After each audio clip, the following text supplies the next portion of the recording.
Euh, eh bien, bonjour à tous. Alors, moi, je me présente. Je m'appelle Luca Venosino. Donc, je suis chargé de développement, efficacité énergétique et énergie renouvelable à l'ALEC Lyon. Donc, à l'ALEC Lyon, notamment, je suis référent sur la partie prime éco-chaleur, donc développement de la chaleur renouvelable sur le territoire de la métropole de Lyon. Via ce dispositif, eh bien, du coup, on accompagne des porteurs de projets à la mise en place d'énergie renouvelable thermique sur leurs installations, la conversion par rapport à des énergies fossiles présentes sur leurs installations de production de chaleur. Et puis, on fait également de l'animation. Et dans le cadre de l'animation, on fait des visites de sites exemplaires. Peut-être que vous avez déjà eu l'occasion de participer à ces visites. On fait également des ateliers techniques. Et aujourd'hui, on voulait faire un webinaire technique pour inciter, pour montrer, pour donner des éléments techniques et de dimensionnement pour que les solutions de chaleur renouvelable soient encore plus utilisées. Alors, on sait qu'aujourd'hui, il y a beaucoup d'études sur l'existence, sur les prédiagnostics énergétiques, les audits énergétiques. Et parfois, peut-être aussi par manque de temps ou manque de connaissances sur ces sujets-là, les solutions de chaleur renouvelable ne sont pas étudiées à ce moment-là. Et c'est vrai que c'est un vrai moment où la question se pose sur la réflexion de la mise en place d'une solution de chaleur renouvelable. Et donc, du coup, on a souhaité faciliter le travail des prescripteurs et bureaux d'études en donnant ces éléments de dimensionnement, ces éléments économiques sur les différents systèmes de chaleur renouvelable. Alors, je vais commencer directement. Alors, sur le sommaire, je vais faire un très bref rappel de la prime éco-chaleur, les enjeux de la chaleur, l'accompagnement qui est porté, les critères d'éligibilité et puis les qualifications. Et puis ensuite, on verra vraiment les filières de chaleur renouvelable, la description, en gros, pourquoi il y a un potentiel d'énergie renouvelable. Donc, qu'est-ce que c'est? Quelle cible et usage peut-on peut-on réaliser avec ces filières de chaleur renouvelable?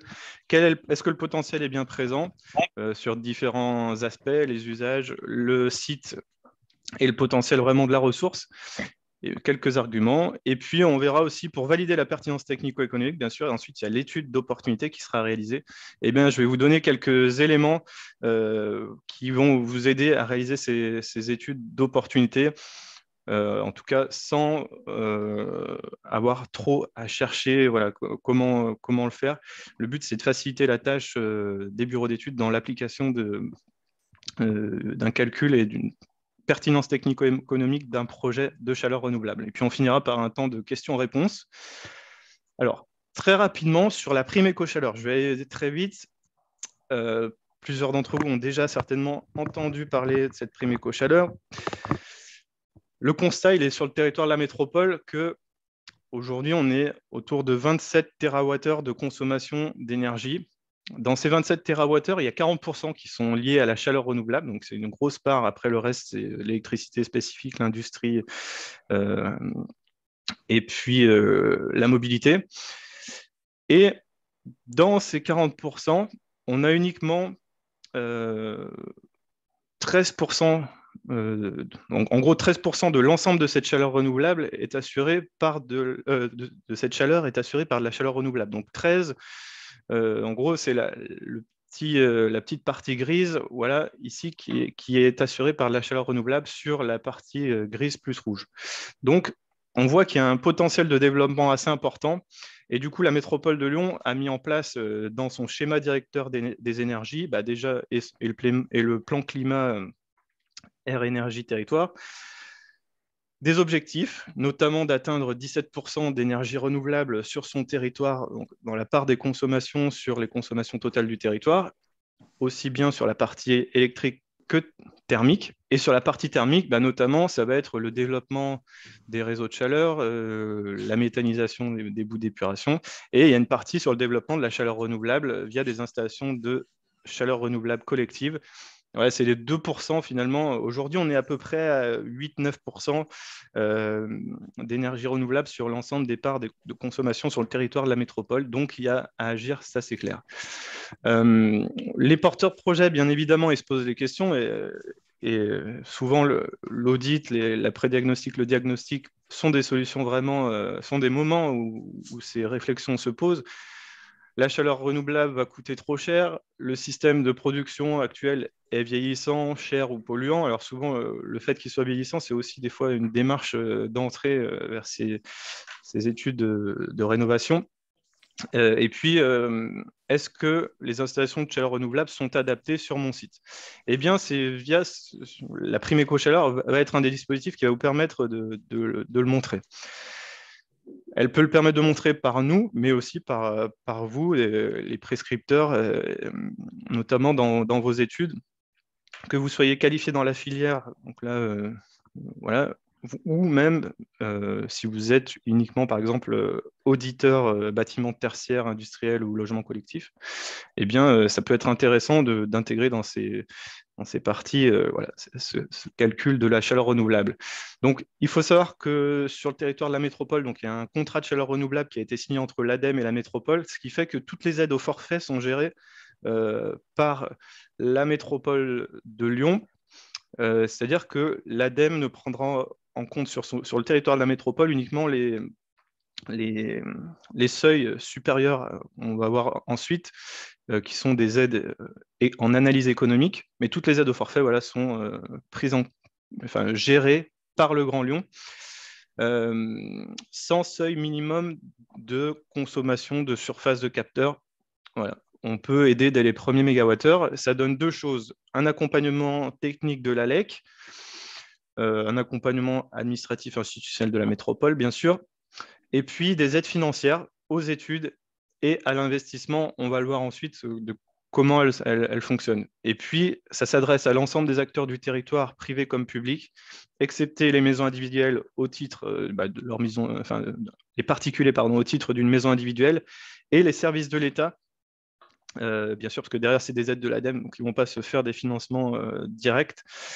Et donc, voilà comment ça marche. Donc après, les porteurs de projets vont avoir finalement comme contact la métropole et l'ALEC, donc des contacts un peu plus locaux, certainement plus disponibles, voilà.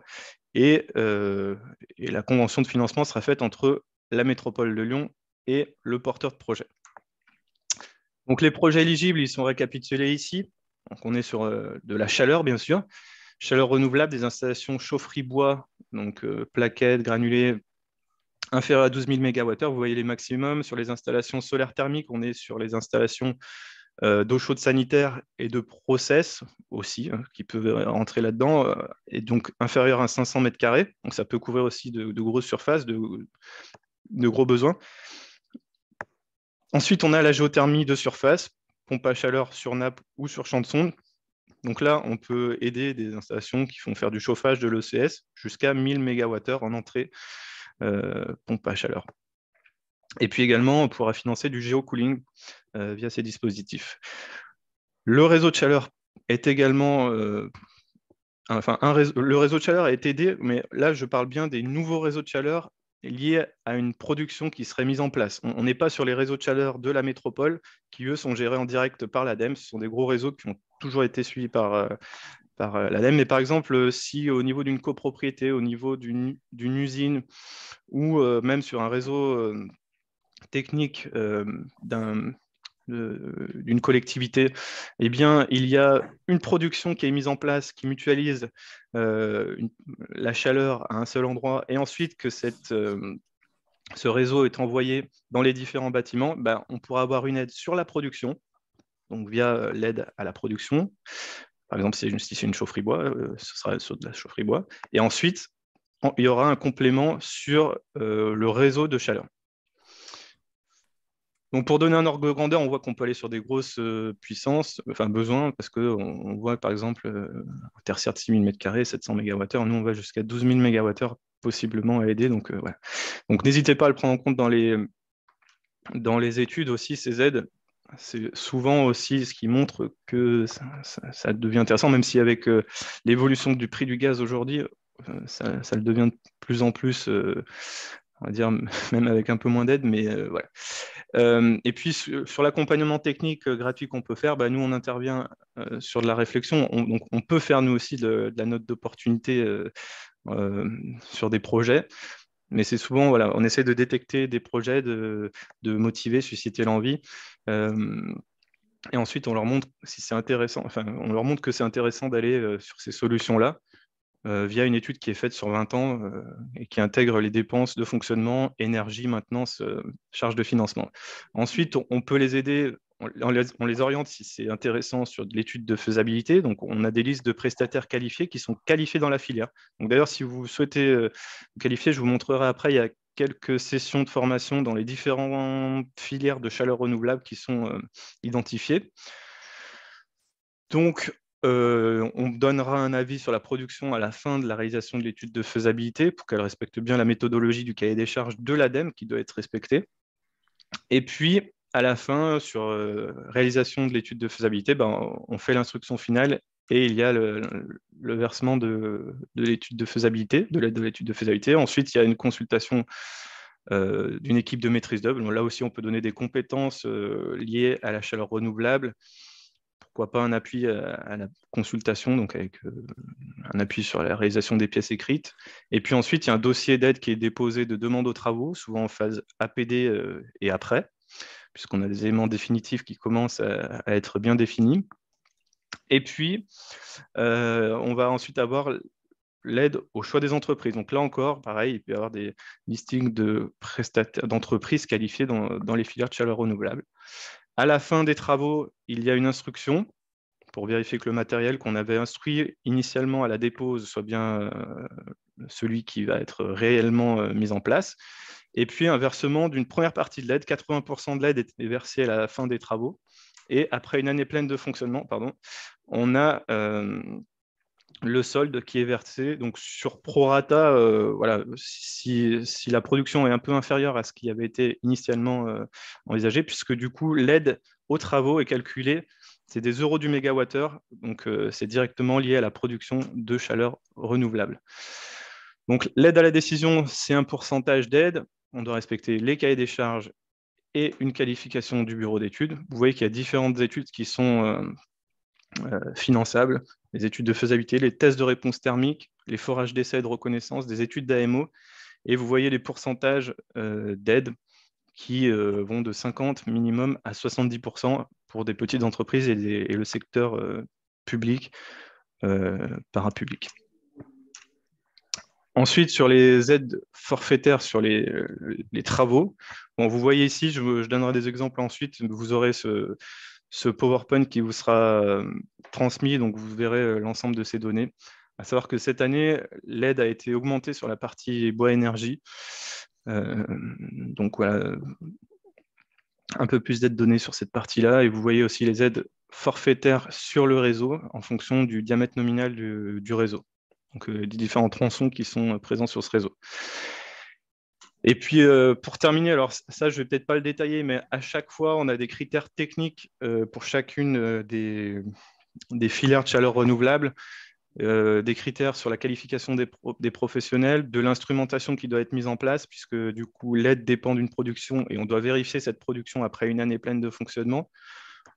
On a aussi des critères sur l'exigence de performance énergétique des bâtiments, sur par exemple le plan d'approvisionnement, mais ça c'est vraiment spécifique au bois énergie.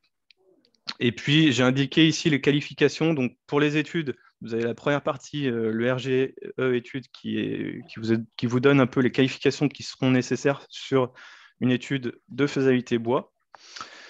Et puis, si le RGE intervient au moment des travaux, là aussi, vous avez les infos sur ce qui sera nécessaire. Et puis, vous avez quelques sessions de formation qui sont prévues sur les prochains mois. Donc, n'hésitez pas à vous renseigner là-dessus pourquoi pas vous former sur ces parties-là si vous ne l'êtes déjà pas. Sur le solaire thermique, c'est pareil, là aussi on a des obligations d'études préalables, des critères techniques, on y reviendra après, des contrats de maintenance obligatoires, la qualification toujours, et puis du suivi d'installation et de la performance énergétique toujours. Une procédure de mise en service dynamique qui est systématique et obligatoire. Voilà, ça c'est pour vraiment avoir le bon lancement de l'installation de solaire thermique entre l'installateur qui a mis en place l'installation, qui garde la main sur 3 à 6 mois après la mise en service pour donner à l'exploitant l'installation en état de marche. Et puis donc vous voyez ici les qualifications, pareil, sur donc, la partie études en haut à gauche et la partie travaux voilà, nécessaire. Et puis même, on recommande sur la partie exploitation aussi une qualification qui est le SOCOL exploitant. Vous voyez ici aussi les prochaines sessions de formation. Et puis enfin, sur la géothermie, donc là, de la même manière, on a des critères techniques. Bon, je vais passer un peu là-dessus. Vous aurez le PowerPoint. On va aller plus dans le détail sur la suite. Et puis au niveau des qualifications, donc là, généralement, il y a sur la géothermie une partie étude de surface, donc estimation des besoins, dimensionnement des installations de surface, et puis une étude du sous-sol, et c'est souvent un hydrogéologue sur cette partie qui intervient. Voilà, et donc les deux études peuvent être aidées. En gros, le travail des deux peut être aidé jusqu'à 70%, comme il est indiqué. Et puis, on a sur les travaux le califorage sonde qui est obligatoire au niveau du foreur. Et ici, alors, les dates ne sont pas encore connues, mais l'IPTIC, par exemple, donne des qualifications sur la RGE 2013, donc ingénierie des installations de géothermie. Voilà.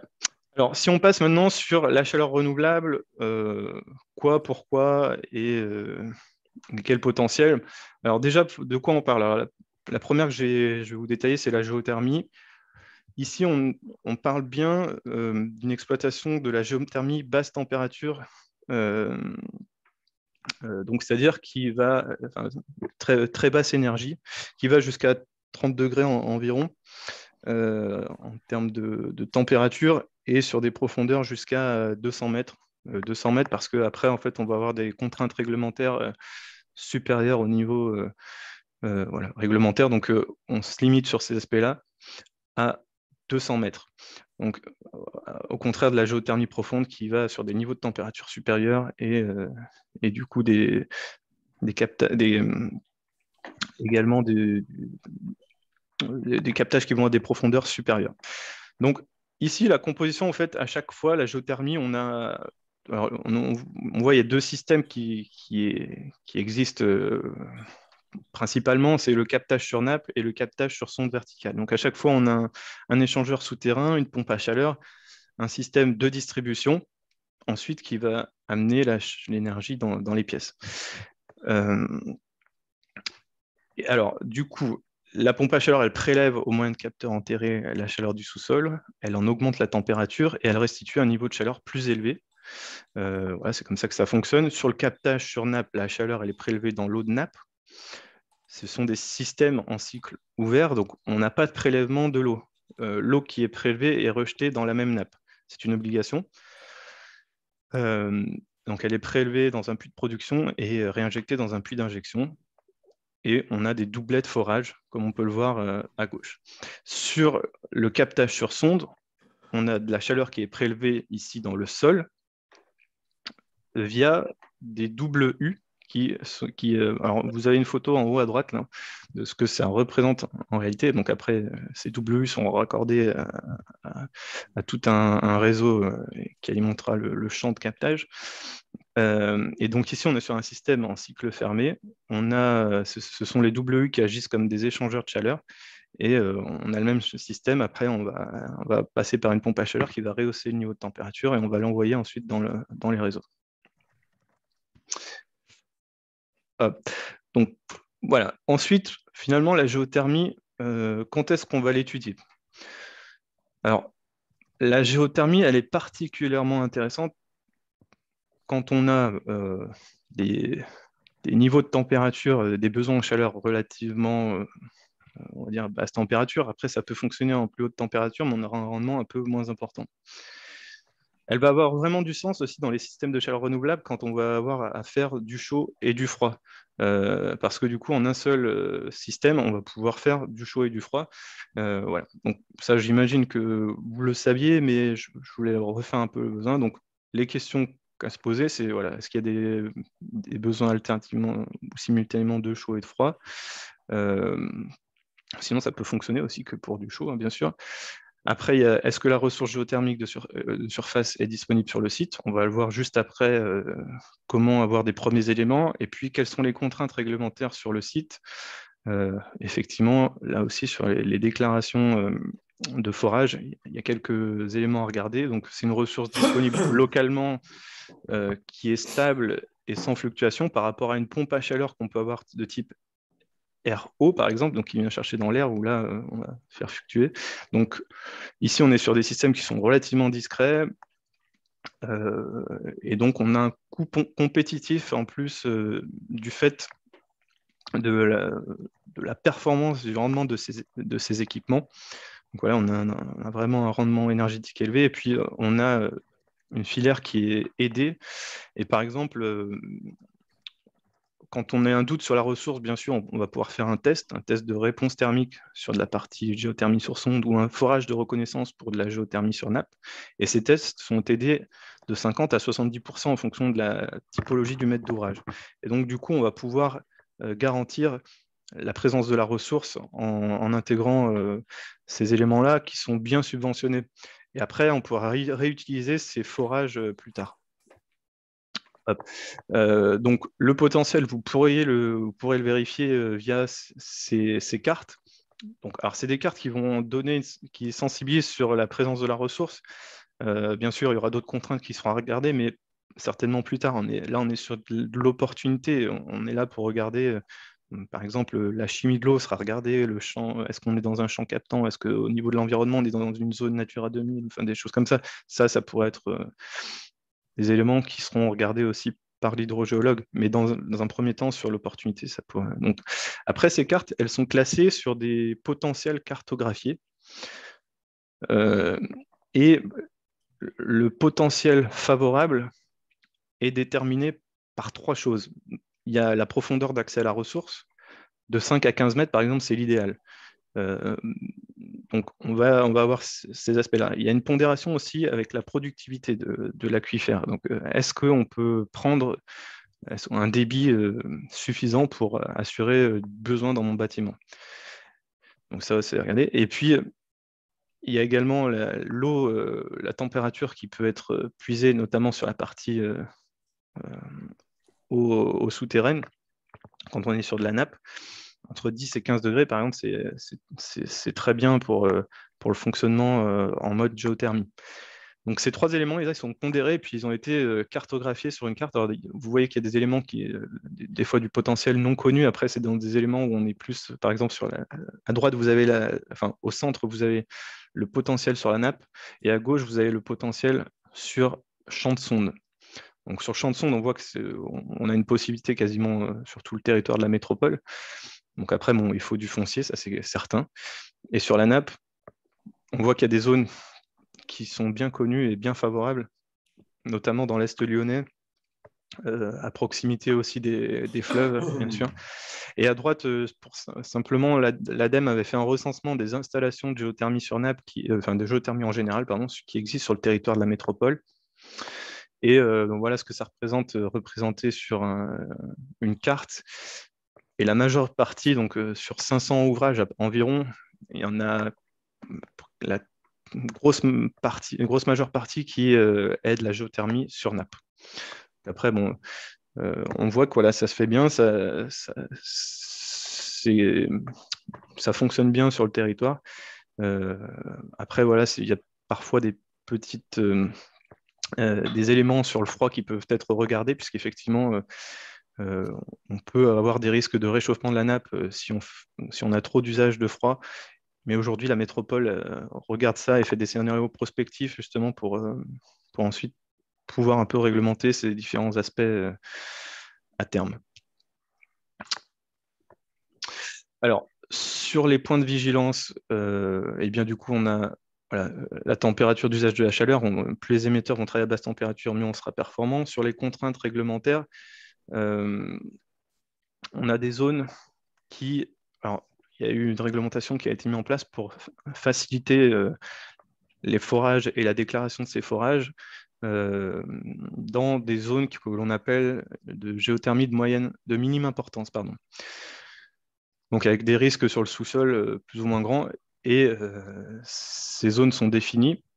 Donc, vous pouvez voir ici, par exemple, la carte que ça représente sur le territoire de la métropole de Lyon. Donc, à chaque fois sur la métropole, c'est possible. La géothermie de minime importance pardon, est possible, avec sur le territoire un peu plus Lyon et centre, un avis d'expert d'un hydrogéologue qui doit être réalisé. Mais on n'est jamais en zone rouge. Là, ce qui est indiqué à chaque fois, c'est bien de la zone orange, donc de la géothermie de minime importance avec avis d'expert. Voilà, et puis il y a une grosse partie aussi où on est en vert, en zone verte. Et donc la zone verte, c'est pas de risque identifié. Mais bien sûr, il y a un foreur qualifié qui doit intervenir. En zone rouge, on serait sur des installations considérées comme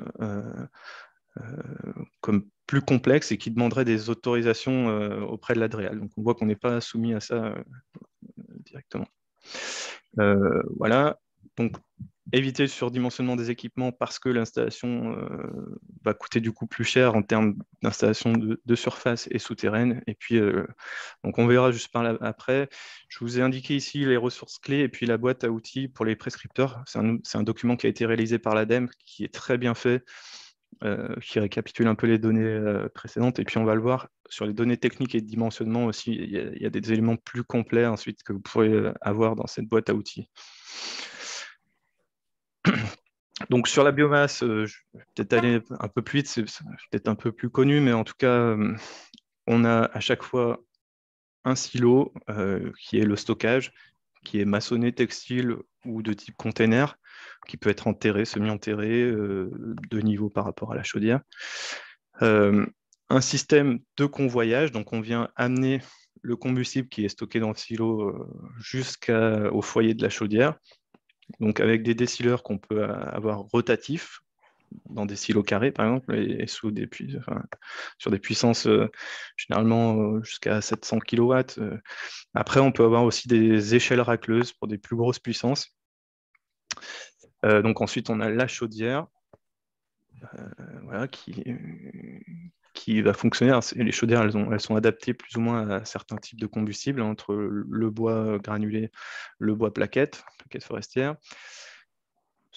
On peut avoir une chaudière d'appoint, on peut avoir un ballon tampon, et puis on peut avoir également de la filtration des fumées sur différents types de filtration, voilà, multicyclone, filtre à manche, électrofiltre. Bon, ouais, c'est différents systèmes qui existent.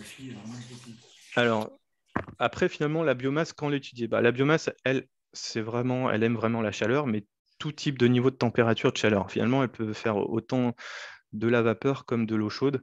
Donc, je dirais que là-dessus, il n'y a pas vraiment de questions. Alors, les questions qu'on peut se poser, par contre, c'est quand on a un projet bois énergie ou quand on étudie plusieurs bâtiments à l'échelle, par exemple, d'une commune, ça peut être de regarder si on peut faire un réseau de chaleur avec mutualiser les productions. Est-ce que la ressource est disponible? Est-ce que les fournisseurs et à quel niveau de prix ils fournissent l'emplacement où est situé le site? Est-ce qu'il y a un espace suffisant? Ça, quand vous faites par exemple un audit, vous voyez assez bien, vous allez dans les installations de production de chaleur et ça, voilà. Pour mettre en place la chaudière et pour mettre en place un silo, est-ce que le silo est accessible?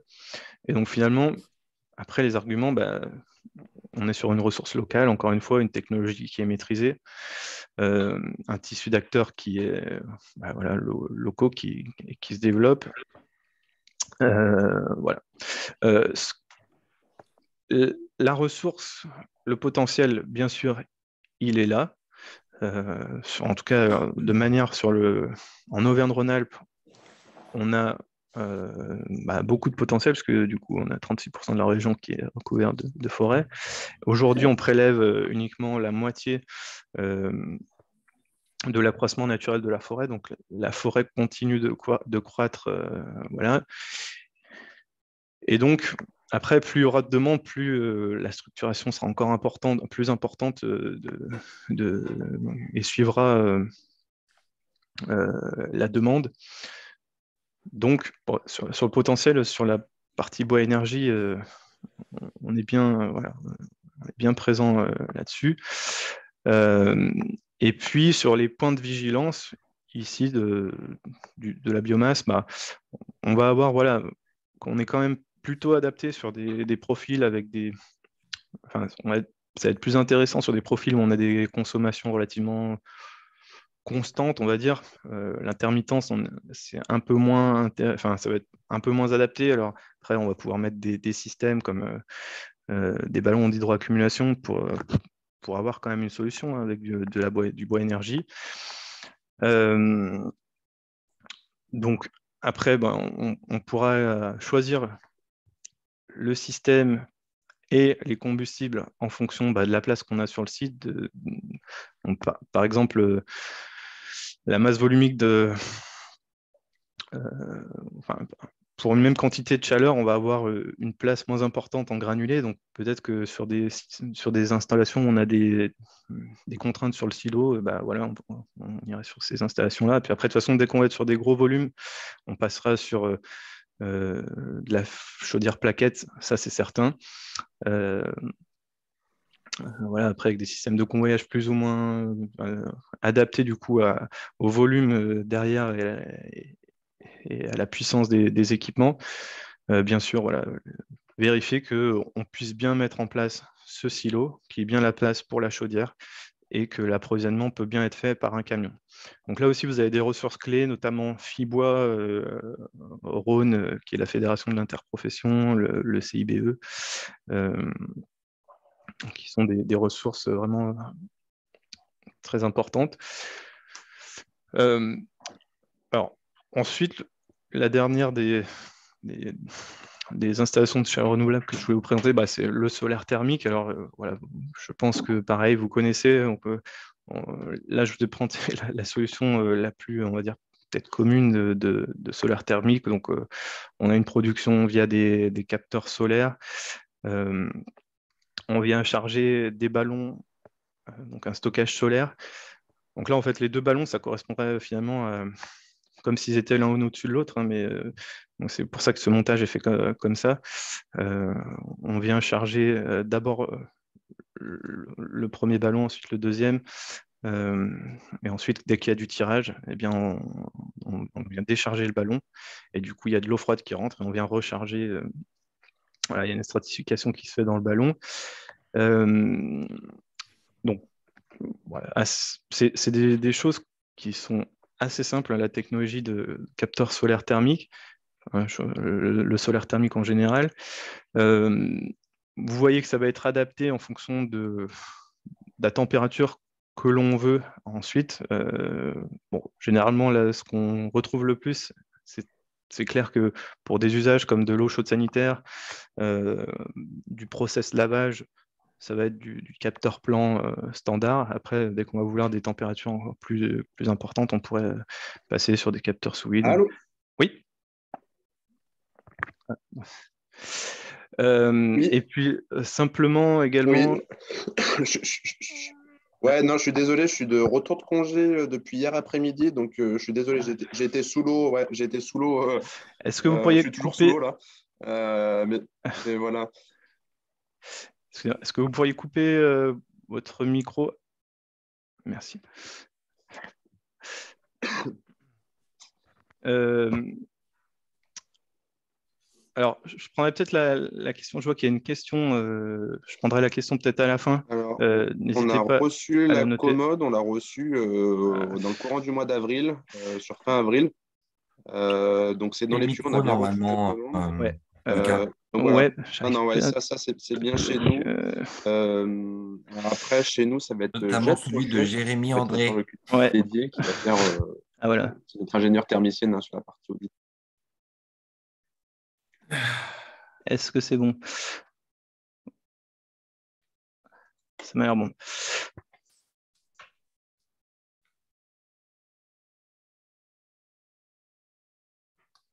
Hop. OK. Je prendrai peut-être juste après la fin de cette partie la question je répondrai peut-être à une première salle de questions juste après la fin de la première partie. Si William, tu pourras me l'indiquer, puis on laissera peut-être la parole à la personne. Je finis cette première partie. Et puis, donc, au niveau du solaire thermique, voilà, je veux juste aussi vous présenter qu'il y a, on va dire, deux solutions majeures pour la production d'eau chaude sanitaire et pareil de process lavage. On va avoir la technologie sous pression, donc on va dire que c'est celle qui est très largement connue. Donc on a une pompe de circulation qui fonctionne avec une régulation. On a des capteurs, enfin on a une sonde de température dans le capteur et en bas de ballon. Et du coup, dès qu'il y a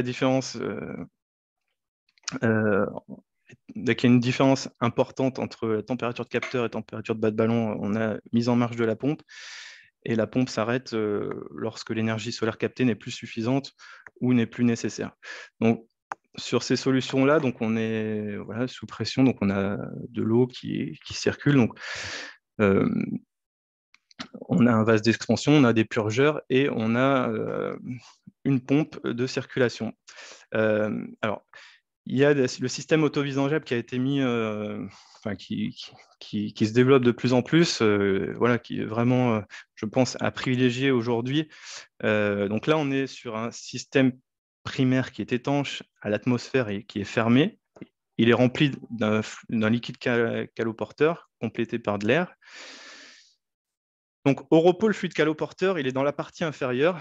Donc là, vous pouvez voir qu'il y a un petit ballon qui va, c'est ce que vous avez en rouge à gauche, là, qui récolte le fluide caloporteur qui est en partie basse. Et les capteurs solaires ne contiennent que de l'air. Et au démarrage de l'installation, l'air des capteurs est chassé vers le réservoir, le ballon là qu'on voit, et qui va recevoir et isoler l'air du circuit. Après cette phase d'amorçage, en fait, il va y avoir le système qui va fonctionner un peu comme le système précédent en pression.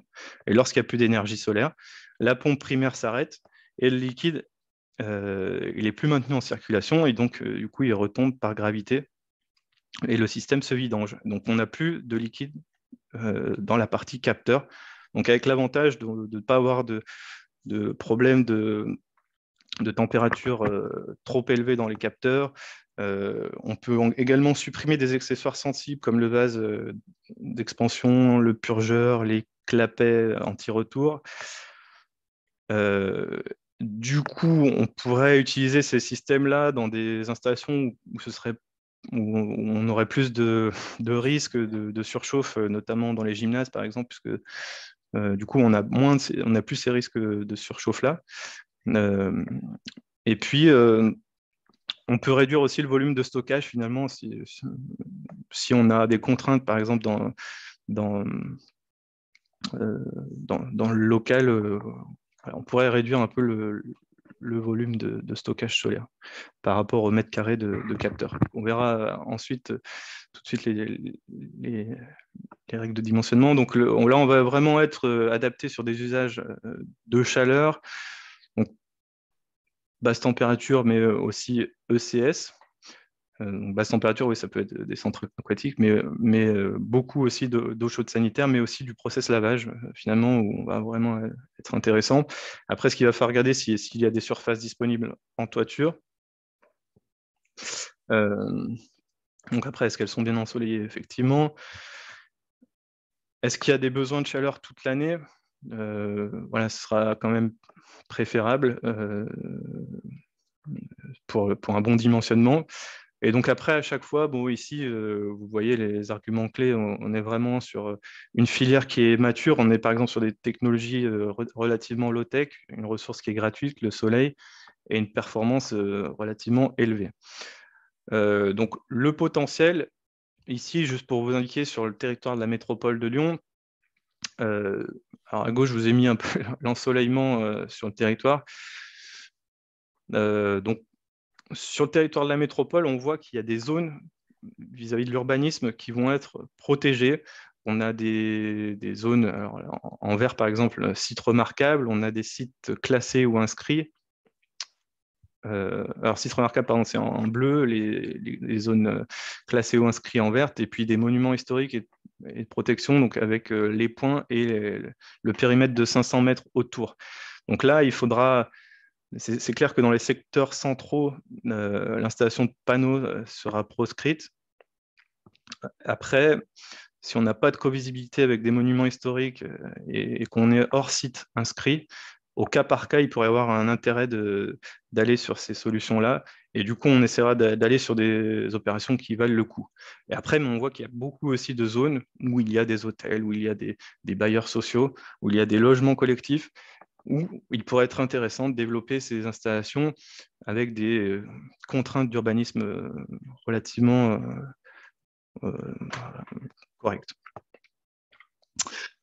Donc, les points de vigilance, donc effectivement, température d'usage de la chaleur, le profil annuel de l'usage de la chaleur, effectivement, là, il va falloir qu'on ait des besoins alors, soit constants sur l'année, soit à minima des usages estivaux.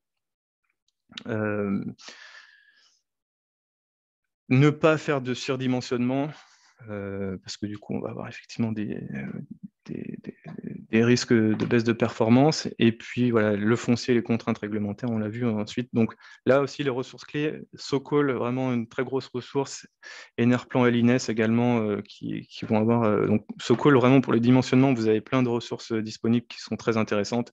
Et puis, du coup, pour finir sur cette partie-là, sur les domaines d'usage en fonction des filières, je voulais vous récapituler. Voilà, on voit ici les températures d'utilisation en fonction de l'énergie, donc en bas, le solaire en rose, la géothermie en violet et puis le bois. Et puis en fonction des secteurs, donc, quand vous travaillez sur différents secteurs d'activité, il va y avoir des... on va être plus adapté à certaines utilisations de la chaleur et même du froid, du coup. Voilà. Je vais peut-être laisser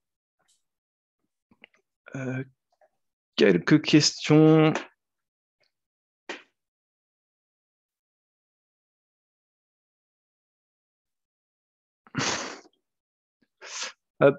Donc du coup, est-ce que...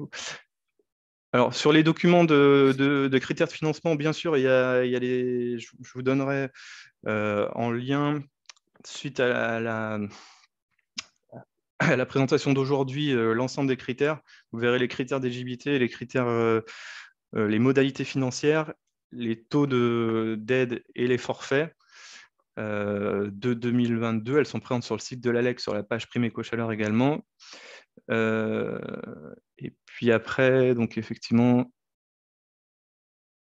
après c'est des remarques plus, est-ce que FGI a des remarques complémentaires à apporter On va passer sur la partie dimensionnement, Oui, peut-être que... Ouais. oui, c'était juste pour, non, mais Ouais. pour souligner le point que j'ai mis d'ailleurs dans la discussion, c'est que la couverture de la boucle sanitaire dans l'ECS, et qui est en général un point de consommation important, Ouais. entre 30 et 50%, elle peut se faire par le solaire, Oui. et les techniques ont été mises au point et prouvées avec des tests, etc., montrent qu'on arrive très très bien, même quand il y a peu de consommation, parce que des fois il y a des zones avec moins de consommation, on couvre ce besoin par le solaire avec une procédure de 23 voies très simple. Oui. Et il y a des expériences qui ont maintenant, qui sont de plus de 3-4 ans, avec un retour qui est très efficace, et données jour par jour, heure par heure, de ces données. Et puis ça, c'était la deuxième. Donc du coup, ça a comme conséquence disons, ça pousse à dimensionner un peu, à surdimensionner un petit peu le solaire thermique par rapport. Mais bien sûr, pourquoi c'est pas trop gênant, parce que en auto-vidangeable, c'est pas gênant du tout. Et d'un point de vue coût, c'est pas gênant du tout, parce qu'en fait, on s'aperçoit dans une installation solaire, ce qui coûte cher, c'est les frais fixes, et qu'on mette 10% de capteurs en plus ou 15%, ça coûte rien du tout dans le projet global. Voilà. Ouais. Ouais, tout à fait. Donc, il y a des études qui ont été notamment menées par Sokol qui indiquent des règles notamment le dimensionnement supplémentaire de capteurs quand on valorise le bouclage qui sont très bien faites, que vous pouvez retrouver. Effectivement, on estime le bouclage à presque autant que les besoins, par exemple, dans du logement collectif ancien et même dans des boucles isolées à près de 50% des besoins d'eau chaude sanitaire. Donc, voilà. On va juste passer, je pense, à la partie dimensionnement. Comme ça, bon, je pense que là, il y aura aussi quelques questions. Donc, sur le dimensionnement, j'ai essayé de récapituler un peu différentes données qui, j'espère, vous simplifieront voilà, les calculs. Donc, sur la biomasse, au niveau données économiques, donc, bon, j'ai donné des ordres de grandeur sur de l'étude de faisabilité. Vous avez ici les aides de la prime éco-chaleur sur l'étude qui est réappelée. Sur l'investissement, on va être dans les ordres de grandeur de 1100 € du kilowatt. Bon, voilà, c'est un ordre de grandeur, mais ça vous donne déjà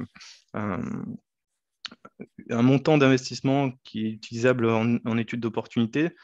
Sur les aides à l'investissement, vous aurez le détail en fonction des gammes de production. Donc, jusqu'à 600 MWh, on est à 320 € du mégawattheure. Donc, vous prenez la production annuelle, vous la multipliez par 320 et ça vous donne l'aide auquel vous pouvez soustraire l'investissement. Sur les dépenses de fonctionnement, là, je vous ai indiqué des dépenses moyennes de fonctionnement en fonction du type d'énergie. Alors après, effectivement, vous pourrez la modifier quelque peu. Sur la maintenance, on a des ordres de grandeur moyennes qui ont été réalisés par l'ADEME qui donnent ces niveaux de montant-là pour la maintenance courante et le gros entretien. Donc, vous pouvez prendre ces valeurs-là. Et puis ensuite, au niveau environnemental, sur les émissions de gaz à effet de serre, par mégawattheure bois énergie, voilà, on a une émission de gaz à effet de serre de ce niveau-là. Donc, on est beaucoup moins important, par exemple, que du gaz. Où sur le gaz, on est aux alentours de 230 kg par mégawattheure. Sur la technique, donc, le dimensionnement, bien sûr, va être important. On va avoir... donc, parfois, en fait, on va rechercher l'optimum technico-économique. Et ça peut être la biénergie qui va être un optimum économique, puisque du coup, souvent, la partie bois va être l'investissement la plus chère, l'investissement le plus cher. La chaudière bois, souvent module de 100% de sa puissance nominale jusqu'à 30%.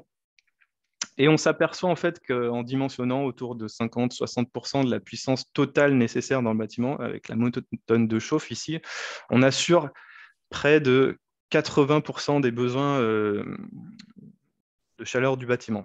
Après, on va vraiment avoir besoin d'un appoint sur les parties où il va faire très froid, et ça ne va pas être sur des moments très longs. C'est encore moins le cas de plus en plus. Là, voilà. Et puis, sur quelques phases de la mi-saison également, on va avoir ces besoins. Donc, après, la prescription d'un ballon tampon, bon, après, voilà, il peut y avoir quand même un dimensionnement qui est fait en 100% bois pour des raisons souhaitées par le porteur de projet. Voilà, donc ça peut quand même aussi être étudié, bien sûr. Et puis, sur la prescription d'un ballon tampon, on va dire que la prescription du ballon tampon, ça va vraiment être nécessaire dans les cas où on va être dans des surdimensionnements. Par exemple, quand on va avoir des zones qui ne seront pas chauffées à certains moments dans le bâtiment, à ce moment-là, on va être surdimensionné. On a une chaudière qui module que jusqu'à 30% de sa puissance. Et du coup, dans ces cas-là, pour éviter des courts cycles de fonctionnement de la chaudière bois, on va plutôt avoir intérêt à lui associer un ballon tampon qui sera dimensionné à ce moment-là pour avoir au minimum 30 minutes de combustion à la puissance nominale. Et généralement, vous pouvez prendre ce type de ratio entre 20 et 30 litres de tampon par kilowatt de chaufferie bois. Donc voilà, quand on va avoir du surdimensionnement de chaudière à certains moments parce qu'on a des appels de puissance ponctuels, parce qu'on a certaines zones qui ne sont pas utilisées, voilà, ça va vraiment être nécessaire de mettre en place ce type. Alors, je vous ai donné aussi quelques éléments techniques de dimensionnement du silo, assez, on va dire, assez simple d'utilisation. Le but, quand vous dimensionnez un silo, c'est de dimensionner le volume utile sur l'autonomie d'un camion pour que voilà, il puisse faire une livraison complète. Et après, donc, du coup, sur un silo, bah, vous voyez ici la formule pour dimensionner le volume utile. Le A, c'est l'autonomie. Voilà. Ensuite, vous avez la puissance de la chaudière. Le T, c'est le nombre d'heures journaliers à puissance nominale, qui est généralement entre 15 et 18 heures. Et puis ensuite, vous avez la masse volumique, le PCI du combustible, donc si c'est du granulé ou du bois, ça va être un peu différent. Donc là, c'est un exemple ou de la plaquette, c'est un peu différent. Donc là, c'est un exemple sur de la plaquette forestière.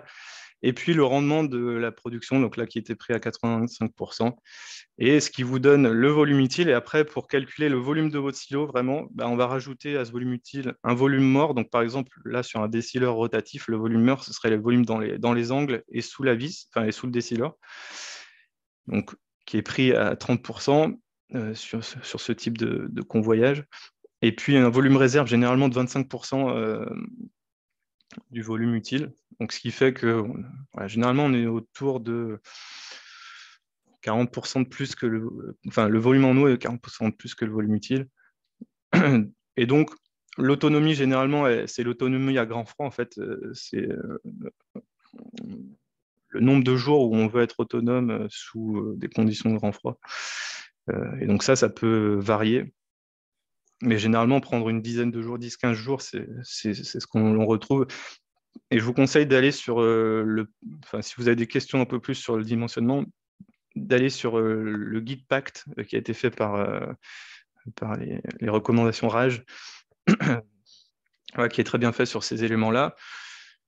Si on regarde un exemple d'une installation qu'on a pu aider et sur lequel il y a eu une étude d'opportunité, il y a eu même eu une étude de faisabilité ensuite, là, en dimensionnant à 60% de la puissance, on arrivait même à 97% de taux de couverture ENR. Donc, vous avez la monotone à droite qui a été représentée. Et donc, la part chauffée au bois est vraiment importante. Après, ils ont souhaité conserver une chaudière qui assure l'ensemble des besoins parce que, voilà, en cas de panne, le porteur projet souhaitait conserver une solution de secours et du coup qui sert d'appoint également, qui est au gaz. Et puis, il y a également des éléments de bilan ici que vous pouvez voir. Donc, avec la prime éco-chaleur, par exemple, on avait 60% d'aide, une réduction par rapport à une base complète gaz de 92% de gaz à effet de serre. Et puis, vous pouvez voir le temps de retour qui est estimé avec subvention. Donc, voilà, on voit ici, c'était un bâtiment, là, c'est un réseau de chaleur du coup technique au sein d'une commune qui a mutualisé sa production vraiment en un point. Donc, avec là, dans ce cas-là, une aide sur la production et une aide sur le réseau. Donc, après, sur le solaire thermique, donc, de la même manière, j'ai donné des éléments économiques alors d'abord économique, on va dire. Donc voilà, toujours 50 à 70% d'aide. Il faut savoir que pour les bâtiments existants, on demandera qu'il y ait de la mesure. Donc, généralement, il y a un compteur d'eau froide qui est présent. Si ce compteur n'est pas présent, donc le compteur d'eau froide, finalement, il va être incrémenté dès qu'il va y avoir du tirage d'eau chaude sanitaire. Et donc, du coup, il va correspondre à la consommation d'eau chaude puisée. Et donc, il va nous permettre de dimensionner au plus juste les besoins du bâtiment. Mais sinon, on pourrait financer un compteur via la prime éco-chaleur, via cette aide à la décision de 50 à 70%, puisque c'est quelque chose qui est demandé par le programme. Et donc, du coup, on le supporterait dans un investissement, pardon, dans une aide. Donc ensuite, on est sur un dimensionnement, un coût d'investissement de 1 300 € du mètre carré de capteur. En moyenne, c'est grosse maille, mais on est dans une étude d'opportunité. La maintenance, on est autour de 800 € jusqu'à 100 mètres carrés. Alors ça, c'est des données qui sont également moyennes. Et puis, ici, on est directement non émetteur on est sur de l'autoconsommation, on consomme directement la chaleur sur le site, donc on n'émet pas de gaz à effet de serre. Sur les taux de couverture des besoins d'ECS, on est entre 40 et 60% généralement sur des installations. Voilà. Donc, on peut essayer de limiter la surchauffe, notamment donc, sur les mois d'été, être inférieur à 90%. Après, on n'a plus cette problématique, on peut la limiter un petit peu, mais on n'a plus trop cette problématique avec de l'auto-vidangeable. Donc, du coup, on pourrait avoir des pourcentages de couverture plus importants. La production solaire utile qui sera visée, elle doit être supérieure à 400 kWh par mètre carré, mais généralement même plus, hein, largement plus. Ça veut dire que vous avez bien dimensionné votre installation, qu'elle est bien orientée, donc plutôt sud, et qu'elle est bien inclinée, donc aux alentours de 45 degrés pour une utilisation annuelle. Après, il pourrait y avoir, si c'est une utilisation uniquement l'été, il y aura une autre inclinaison. Voilà. Sur le stockage solaire, vous pouvez partir sur un ratio entre 50 et 70 litres par mètre carré de capteur. Voilà. Donc, globalement, ces infos-là, vous pouvez faire du prédictionnement, par exemple, sur un outil de calcul qui a été développé par Texol qui fonctionne assez bien et qui est assez rapide pour un premier calcul en note d'opportunité qui fonctionne bien. Donc, par exemple, voilà un exemple d'étude qui est faite. Alors, ici, on est sur du process de lavage. Alors, enfin, on est sur du lavage, donc eau chaude sanitaire, et puis du process utilisé dans le bâtiment industriel. C'est une charcuterie. Donc, on avait un besoin, voilà, de 4272 mètres cubes d'eau chaude. On l'assure avec 156 mètres carrés de capteurs, on assure 32% de la couverture des besoins, donc process plus lavage. Donc ici, on est à peu près, voilà, sur ces niveaux, avec 156 mètres carrés de capteurs, on est à 2 fois 4000 litres de ballons tampons. Donc une grosse production tampon quand même. Et puis vous voyez la productivité ici, on est largement supérieur à 400, voilà, qui montre le bon dimensionnement quand même de l'installation. Et si on regarde donc la production solaire utile, c'est la production qui est injectée dans le réseau d'eau chaude sanitaire, c'est elle qui est valorisée directement dans le réseau, et c'est elle qui sert au calcul de la demande, enfin de l'aide aux travaux. Et donc, du coup, si on fait le calcul, on se retrouve avec un temps de retour de 9 ans, si on prend en compte, bien sûr, une hypothèse d'évolution du prix de l'énergie. Donc, voilà. Après, en note d'opportunité, vous pouvez faire avec le calcul avec l'année 1, mais c'est sûr que ça deviendra plus intéressant si vous faites évoluer le coût de l'énergie chaque année. Nous, on le calcule, par exemple, sur 20 ans, et on montre que voilà, c'est très intéressant. On gagne généralement 3, 4, 5 ans. Après, ça dépendra des solutions étudiées, mais voilà, on gagne largement après sur ces parties-là en temps de retour. Sur la géothermie, eh bien, donc là aussi des données économiques sur les études de préfaisabilité, les TRT. Donc, voilà, forcément, quand on va faire un TRT, on fait un forage, donc c'est bien plus cher que les études, mais elles sont toujours aidées de 50 à 70% en fonction du projet. Sur l'investissement, donc ça, c'est des données aussi pareilles qui ont été faites par l'ADEME, qui sont issues de retours réels, qui donnent la pompe à chaleur, donc les installations de surface et la liaison de captage entre 500 à 1000 euros du kilowatt, donc kilowatt production thermique du bâtiment. Et puis dans le captage, ça va varier en fonction des sondes verticales. Là, on va faire plusieurs sondes, donc on va pouvoir amortir un peu plus le forage, alors que dans la nappe, on va faire beaucoup moins de sondes, donc ça va coûter un peu plus cher par mètre linéaire. Après, sur la nappe, on va beaucoup moins profondément, généralement, largement moins, alors que des sondes verticales, on va jusqu'à 150, voire des fois 200 mètres. Sur les aides, voilà, vous pouvez voir, donc généralement, les aides subventionnent un peu les forages, et puis au niveau des dépenses de fonctionnement, vous pouvez le voir ici, elles sont données... Enfin, voilà, c'est le coût de l'électricité en fait qui va rester. Vous pouvez prendre généralement sur ces, on va être autour de 4 en rendement sur ces installations. Donc, sur la partie technique, le temps de fonctionnement annuel optimum, enfin, ce serait bien d'avoir plus de 2000 heures à puissance nominale et au minimum 1000 heures. Donc ça montre aussi le bon dimensionnement de l'installation la puissance de l'installation qui va être bien utilisée à sa puissance nominale. Donc, parfois, il peut y avoir une bille énergie qui va être plus intéressante, mais on peut très bien faire 100% des besoins largement avec l'installation. Et puis ensuite, la puissance, donc pour vous donner un peu des éléments de dimensionnement, donc sur de la nappe, avec 50 mètres cubes heure et une différence un delta de température, donc là, le DT, c'est la différence de température qu'on a au niveau à droite du schéma. Donc là, on avait 6 par exemple sur le schéma, mais souvent on se limite à 5 degrés. C'est en réglementation, on n'a pas le droit de réchauffer trop la nappe, donc c'est limité à 5 degrés. On peut assurer 290 kWh géothermique, donc là c'est ce qui est appelé puissance froid, ici, PFR, et ce qui donnera dans le bâtiment une puissance restituée de près de 350 kW. Donc les sondes, généralement, elles sont au moins présentent au moins une distance de 50 à 100 mètres linéaires pour des effets d'influence thermique et de refoulement.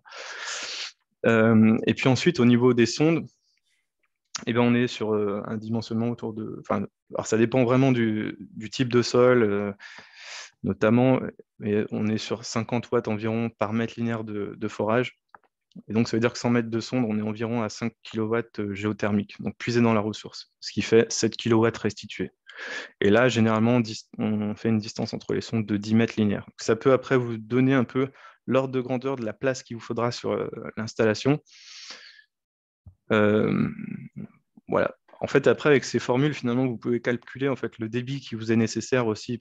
Bon, là, au niveau de la note d'opportunité, en fonction du potentiel qui est présent via la carte, je pense que vous pouvez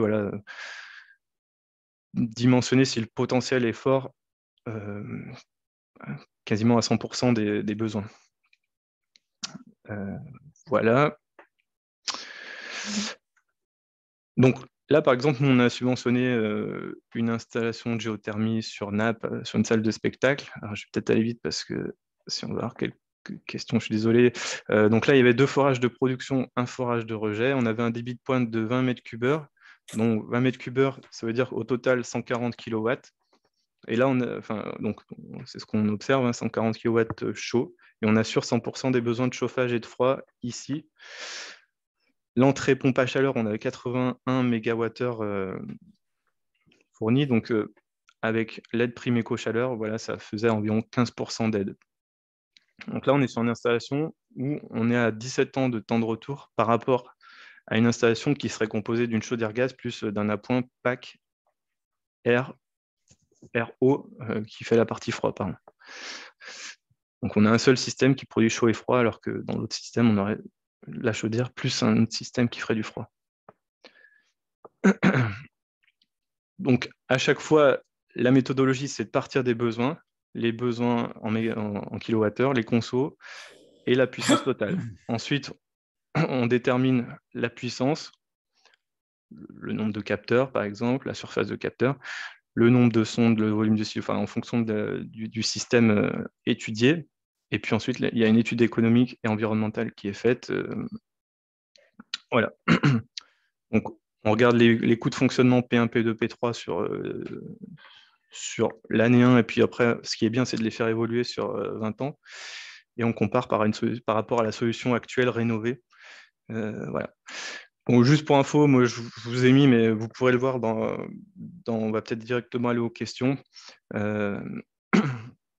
Ici, on avait comparé par exemple un site avec une chaudière gaz, c'est la référence à droite, et une chaudière plaquette plus à point gaz ou granulé plus à point gaz, c'était ici sur un mix de bâtiments associatifs plus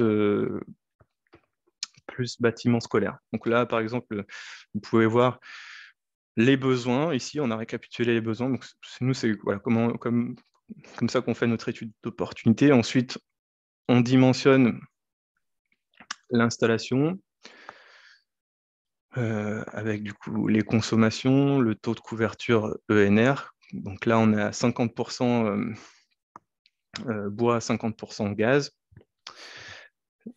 Et puis, ensuite, on dimensionne le silo. Donc, ça permet de voir que la place est bien disponible sur place, et que ça correspond à des nombres de livraisons relativement corrects. Voilà, donc vous pourrez l'étudier aussi de votre côté. Et puis, on récapitule les coûts d'investissement et on regarde l'évolution des coûts de fonctionnement. Voilà, et puis après, du coup, on calcule l'année moyenne de ces coûts de fonctionnement. Donc, forcément, en année 1 et en année 20, il va y avoir une augmentation du prix de l'énergie chaque année qui va faire que ça augmente. Et ce qui nous permet de voir en année moyenne, enfin sur 20 ans, quel est le coût de revient annuel des solutions. Donc là, par exemple, on voit très bien que la plaquette, le chaudière bois plaquette plus solution gaz était plus intéressante que la chaudière gaz à condensation en prenant tout en compte les aides, etc., les aides de la prime éco-chaleur. Voilà. Alors après, comme je vous le disais, c'est vrai que faire l'évolution sur 20 ans, c'est peut-être un peu plus long. Ça montre vraiment l'intérêt d'aller sur ces solutions. Mais des fois, vous pouvez voir que même directement, en prenant l'année 1, le gain sur l'année 1, vous allez avoir des choses intéressantes très rapidement. Voilà. Et nous, du coup, on le représente après graphiquement avec l'évolution et du coup, on voit la cassure qui s'opère sur le graphique de droite qui correspond à la fin du remboursement de l'emprunt. Voilà. Et puis, on récapitule nos hypothèses de calcul. Bon, je vous ai mis des exemples qui ont été aidés par la prime éco-chaleur, vous pourrez les regarder. Et puis, on va passer directement à quelques questions. Je suis désolé pour un petit peu plus de longueur.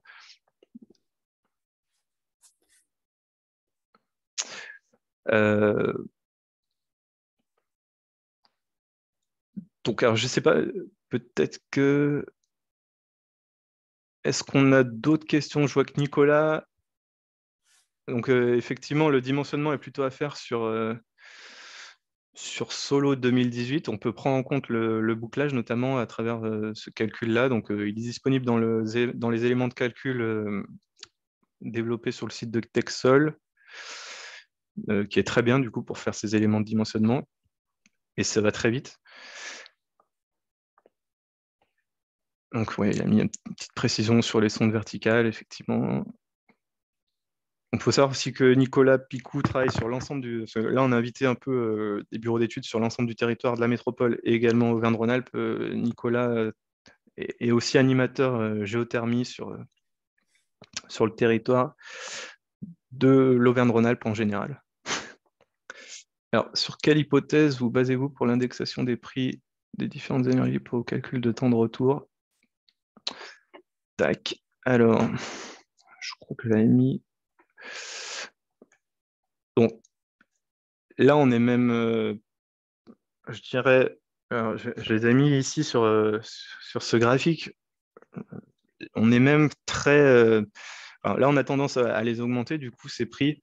Et du coup, les augmentations du prix de l'énergie, je pense que sur le gaz, on peut même partir sur 5,5, 6, peut-être une augmentation un peu aussi sur l'électricité et un petit peu enfin, dans une moindre mesure sur les granulés. Mais voilà un peu les éléments d'augmentation qu'on peut retrouver. Après, rien n'empêche, nous, généralement, on peut faire voilà, soit un scénario, on va dire, conservatoire, soit un scénario un peu pessimiste. Ça donne une fourchette, en tout cas, sur lequel le porteur de projet peut se placer ensuite. Voilà.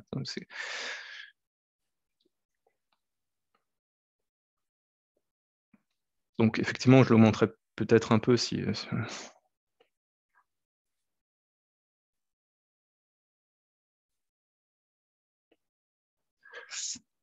Alors, on a une question également.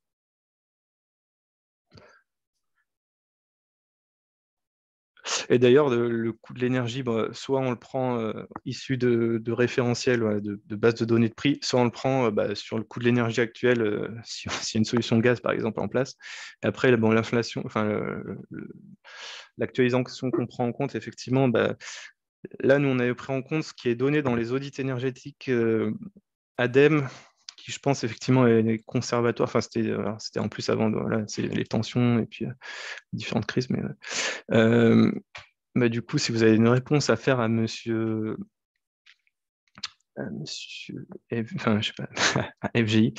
Mon nom, c'est François Gibert. D'accord, ok, pardon. Ouais, d'accord. Monsieur Gibert. Ouais. Nous, j'avoue qu'on n'a pas de demande.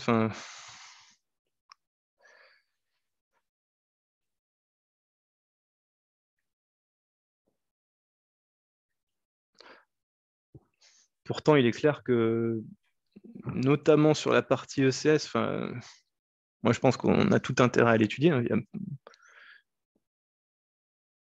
C'est encore plus efficace. Mètre carré est plus efficace sur le chauffage du bassin que sur le CS. Ah oui, oui. Ouais. Pêche à Ah oui, température oui. plus basse. Oui, Et donc, tout à fait. Ouais. Et donc, c'est curieux, mais il y a il y a de la culture, il y a des BE spécialisés piscine, et cette culture, enfin, pas tous, mais ouais. cette culture est très méfiante vis-à-vis du solaire. C'est pas, enfin, ou très, oh bon non, on l'a pas étudié, ça vaut pas le coup, voilà, ou ouais. oh bon non, on n'a pas eu le temps, puis c'est pas dans les mœurs, quoi. Ouais.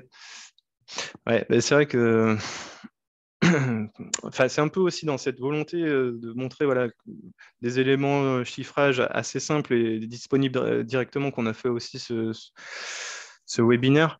Mais c'est clair que je sais pas, enfin, moi je vois, on avait fait un groupe de travail auprès de collectivités sur le territoire de la métropole où on essayait d'avoir des retours de communes sur des installations de chaleur renouvelable, et notamment sur la partie eau chaude sanitaire, on avait cherché toutes les installations de piscine sur le territoire. Et après, c'est vrai qu'il y en a certaines qui étaient équipées, mais soit elles avaient été mal suivies, soit...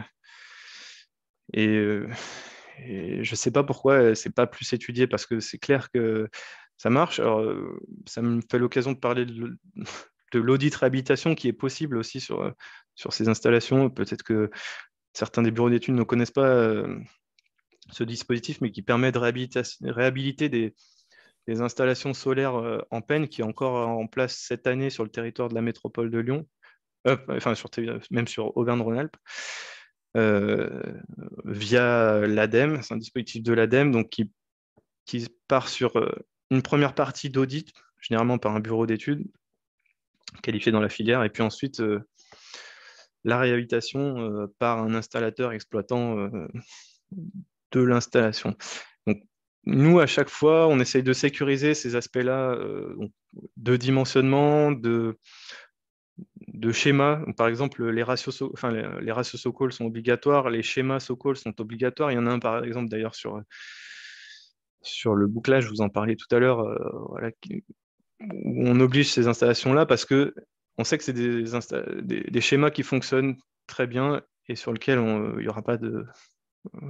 Voilà, normalement, il n'y a pas de problème. Et donc, on encourage effectivement à utiliser ça. Bien sûr, il y a la mise en service dynamique qui est indispensable.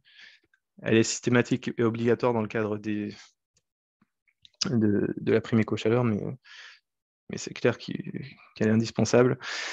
Et aujourd'hui, on a eu le cas, par exemple, en travaillant avec GLH, on s'aperçoit que sur ces installations, quand on utilise bien...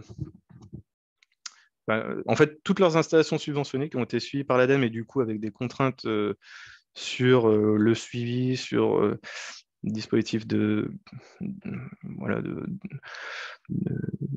justement de mise en service dynamique. En fait, toutes les installations qui ont été mises depuis qu'il y a les subventions apportées et que GLH en avait fait appel, par exemple, ces installations fonctionnent plutôt bien. Par contre, il y a plusieurs installations en peine. Voilà. Que conseillez-vous comme démarche pour des communes situées dans le Rhône, mais en dehors du territoire du Grand Lyon? Alors, il existe un dispositif équivalent, puisque du coup, c'est un contrat de chaleur renouvelable ici. Peut-être que je vous demanderai de m'envoyer la commune sur laquelle vous êtes, parce que donc, on retrouve sur le site de l'ADEME et des contrats de chaleur renouvelable un outil qui permet de savoir si votre territoire dispose bien d'un contrat de chaleur renouvelable et avec les contacts de la personne à contacter. Ok, Saint-Georges-de-Renin. Limite.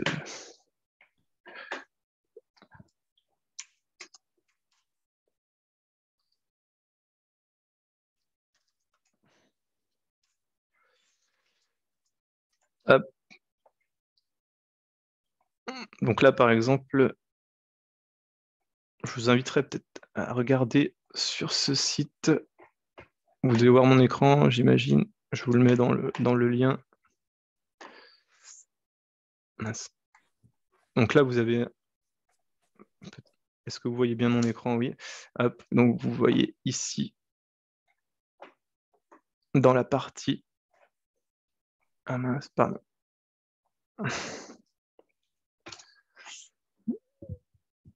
Donc voilà, sur ce site, vous pouvez voir, mon projet est-il situé sur un territoire doté d'un contrat de chaleur renouvelable, et puis vous pourrez mettre le nom de votre commune via le code postal, et puis il vous indiquera voilà, tout ça.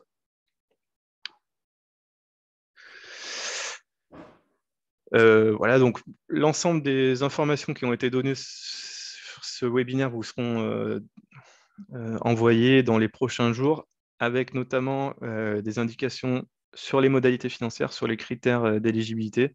Donc n'hésitez pas, si vous avez une quelconque question, si vous avez des projets sur le territoire de la métropole de Lyon même, si vous avez identifié lors d'une étude peut-être un potentiel, nous on est totalement ouvert pour les étudier. Sachez qu'on fait une visite de site aussi le 19 mai prochain sur une installation justement qui a été rénovée de solaire thermique sur Saint-Priest, la résidence étudiante Mix City, qui sera notamment animée avec la personne qui a suivi l'installation, qui est le bureau d'études Texol. Et voilà, je vous invite vraiment à revenir vers nous. J'imagine qu'il n'y a pas d'autres questions et que le temps est largement dépassé. Donc, je vous remercie à tous d'avoir suivi ce webinaire. Et du coup, je vous souhaite une très bonne après-midi. Voilà, n'hésitez pas à revenir vers nous. Merci beaucoup.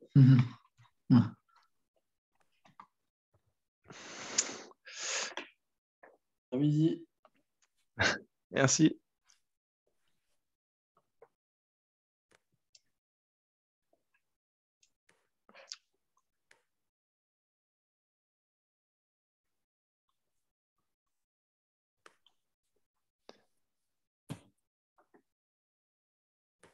Hop. Tac.